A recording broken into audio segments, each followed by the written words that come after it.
Hello అందరికీ welcome to all in one Madhavi videos. ఎలా ఉన్నారు? అందరూ బాగున్నారా? లాస్ట్ వీక్ సంక్రాంతి హాలిడేస్కి మా అమ్మ వాళ్ళ ఊరికైతే వెళ్ళాము. ఇంటి దగ్గరలో గాంధారి మైసమ్మ దేవాలయంకి అయితే వెళ్ళాము. మా ఫ్యామిలీతో పాటు మా అన్నయ్య, మా పిన్ని వాళ్ళు, మా బాబాయ్ వాళ్ళు, మా చెల్లెళ్ళు, తమ్ముళ్ళు, మా ఫ్యామిలీ అంతా 1 డే బిఫోరే ప్లాన్ చేసుకొని అయితే వెళ్ళాము. ఈ దేవాలయంలో చాలామంది అమ్మవారి దర్శనం చేసుకొని కోళ్ళనైతే కోసుకొని అక్కడే వంట చేసుకొని తింటారు. మేము కూడా అమ్మవారి దర్శనం చేసుకొని కోళ్ళనైతే కోసుకున్నాము. ఇక్కడ అమ్మవారికి ఏదైనా కోరిక కోరుకొని నెరవేరితే మేకలు కూడా కోస్తున్నారు. మేమైతే ఇక్కడ ఫస్ట్ టైం వచ్చాం కాబట్టి కోళ్ళనైతే కోసుకొని దగ్గరలో ఉన్న మామిడి తోటలకైతే వంట చేసుకోవడానికి వెళ్తున్నాము. మేము ఆ ప్లేస్కి వెళ్ళాక మా వంట ప్రిపరేషన్స్ అయితే స్టార్ట్ చేశాము. ఆల్రెడీ ఆఫ్టర్నూన్ 2 అవుతుంది కాబట్టి వెంటనే ఒకరు ఆనియన్స్ కట్ చేయడం, మా తమ్ముడు చూడండి అక్కడ నుంచి కట్టెలు తీసుకొస్తున్నాడు.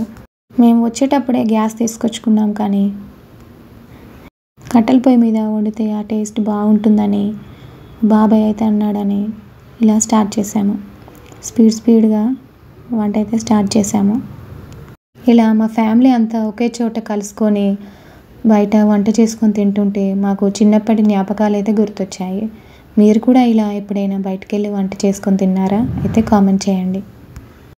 ఇక్కడ ఈ వంట చేయడానికైతే ఒక సైడ్ మా బాబాయ్, ఒక సైడ్ మా మమ్మీ, ఒక సైడ్ మా పిన్ని అందరు కలిసి అయితే తల ఓ చేయి అయితే వేశారు. అందరు వేశారు కాబట్టి కర్రీ ఎలా ఉంటుందో మీరే చెప్పండి. సూపర్గా వచ్చింది. ఇక్కడ కర్రీ ఆల్మోస్ట్ రెడీ అవుతుంది. ఇంకో పక్క రైస్ అయితే ప్రిపేర్ చేసుకోవాలని మేము తెచ్చిన స్టవ్ మీద అయితే రైస్ కుక్ చేసుకున్నాము. బగారా చేద్దామని అన్ని సామాన్ తెచ్చుకున్నాం, కానీ ఆల్రెడీ ఆఫ్టర్నూన్ 2:30 అయిపోయిందని వైట్ రైస్ అయితే కుక్ చేసుకుంటున్నాము. స్టవ్ మీద రైస్ కుక్ చేసేలోపు ఇక్కడ కర్రీ కూడా ఆల్మోస్ట్ అయిపోయింది. ఫైనలీ టేస్ట్ ఎలా ఉంది, సాల్ట్ సరిపోయింది లేదని చూసుకొని కర్రీ కాస్త కారమైందని ఫైనలీ సాల్ట్ అయితే వేసి అడ్జస్ట్ చేసేసుకొని కొత్తిమీర అయితే వేసేసి మా వంట అయితే రెడీ అయిపోయింది. మా వంట రెడీ అయ్యేసరికి ఆల్మోస్ట్ టైం 3:30 అయితే అయిపోయింది. అందరు ఆకలి మీద ఉన్నారు. అందరు ఇలా లైన్గా కూర్చొని చికెన్ కర్రీ వేసుకొని మరమరాలు అయితే వేసుకొని తింటున్నారు. ఇక్కడ మా చిన్న తమ్ముడికి అయితే కర్రీ ఇంకా మరమరాలు అయితే చాలా బాగా నచ్చాయంట. చూడండి ఎలా తింటున్నాడో. కర్రీ బాగుందని అంటున్నాడు.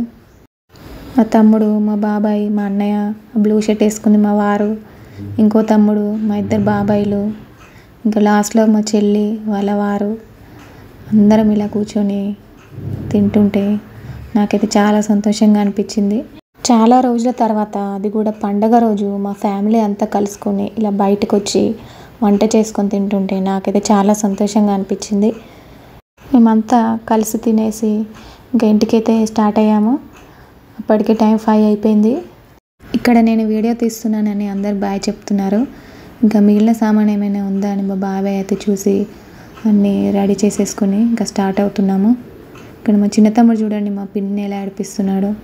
వీడొక్కడు ఉంటే చాలండి మా ఇంట్లో చాలా సందడిగా ఉంటుంది. ఇంకా మా సామాన్ అన్నీ ప్యాక్ చేసేసుకొని ఇంటికైతే వెళ్తున్నాము. ఇలా పండగ రోజు మా ఫ్యామిలీ అంతా కలిసి ఇలా ఒకే చోట కలుసుకొని టైం అయితే స్పెండ్ చేసాము. నాకైతే చాలా సంతోషంగా అనిపించింది. మీరు కూడా మీ ఫ్యామిలీతో ఇలా స్పెండ్ చేశారా? అయితే నాకు కామెంట్ చేయండి. మా వీడియో కనుక మీకు నచ్చినట్టయితే please like, share and subscribe all in one Madhavi videos. Thank you for watching.